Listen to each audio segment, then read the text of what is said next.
Hi, fellow facilitators, trainers, coaches, people who work with people that help them get more insight into how they work together. My name's Tracey Ezard.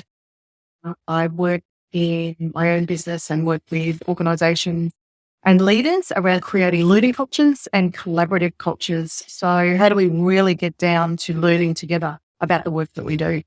So listening is a really key element, of course, of that. I love the work of Oscar Trimboli, and that's why I've done a little snippet for him on how I use his resources. I think Oscar is a gem of a man himself, but also the resource of deep listening and the deep listening cards. Just so beautiful to have in your toolkit. So I just want to spend a little bit of time today, not too long, just telling you how I use it, and happy to have a chat with you if you're interested in talking further. When I work with a big group and we're looking at the whole piece around conversation, of course, listening is just such an important element. And I've got to admit that because Oscar has taken us so deep into listening, I really reflect that I never take people deep enough. And so this has really helped me to help others get more sense of the deep listening and how we need to go into those 5 levels of listening that he articulates so beautifully in his model. So if I've got, say, a room of 21, I'm picking 21 because we know that 18, 21 facilitators dream numbers. So 7 groups of 3 or trainers dream numbers. And I'll get people just to do the old ABC. And I'll ask them to think about what's something that's bugging you at the moment. What's a real challenge you have at work, in your team, in something you're trying to achieve, in a project you might be running. So that what they've got is they've got a whole lot of dust that they want to get out, a whole lot of dialogue that they want to get out. And my outcome is that what I'm wanting is for the other person to gain that skill of really deep listening when someone is in a state where they're trying to work things out in their head and they need a little bit of help. So how do we stay out of solution? How do we stay in that space of really creating an environment where it is totally about the other person and our deep listening required? So I tend to get 2 different concepts.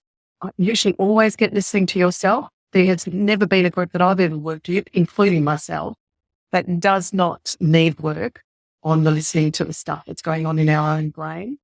And I think, if anything else, Oscar's work has just opened up a huge ability to be able to discuss this in a really great way, especially with this 125, 400 rule. Don't know it? Have a look in the book because I think it's critical for us to understand. So I usually always grab the listening to yourself cards. I also grab one of the others. So if I'm only doing a couple of them, I probably will usually grab the listening to context one. So I think that's we've got some really good parallels there. And then I get A and B to pick a card from each of the concepts. And then C is the observer. So first round, I get B to give the listening to yourself card. I usually give B that first concept to C. So that C knows what B is trying to concentrate on. So A and B have had a look at their cards. They've thought about them, haven't really discussed them, but they've thought about what does concept mean? What's the question I should be asking myself? And just, do I understand what the card says? And if not, that's okay, because we're going to explore it. Then I get A to talk with B around their challenge. And B's role is to notice, to listen, to notice, to ask questions, to listen deeply, but at the same time, be up above their listening skill and hone in on that concept that the card shows. And I probably, I let that go for a reasonable amount of time. It also leads beautifully into getting leaders be more coaching. So in a more coaching frame. Sorry for my inarticulate framing. So it makes them have to ask questions rather than solving stuff. So generally it links very strongly to the work that we've already been doing. We might be. And then when time's called, I get them to reflect, of course, on how they went.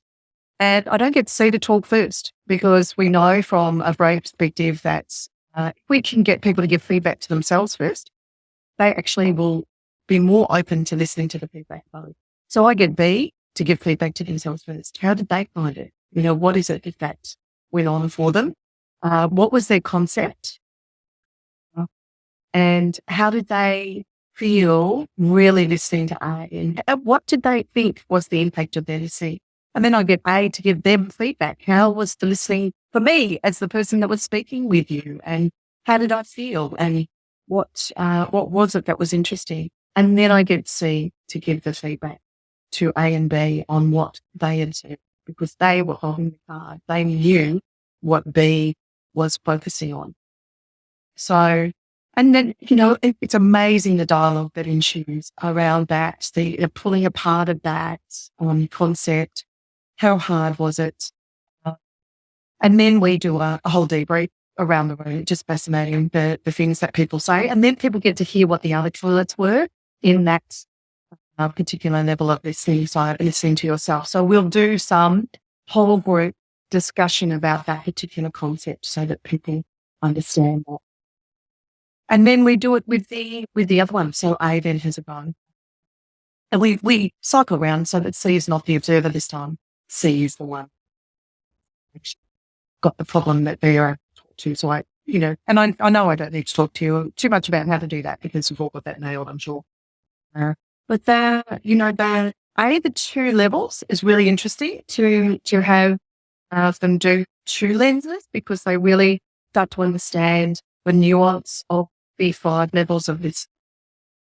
And with it, the whole group, of course, I always give them a copy of DPC because I just think that A, it's such a beautiful, beautiful book to read, and B, the amount of insights people get from this it's like a little vitamin pill, I reckon, this book just gives you this huge amount of zing around your listening and a nice little job.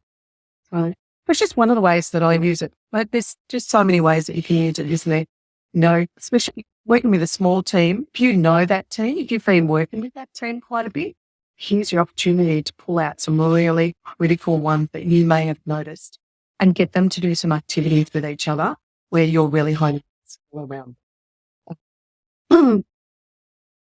So that's just a little bit of an insight of one way that I use them.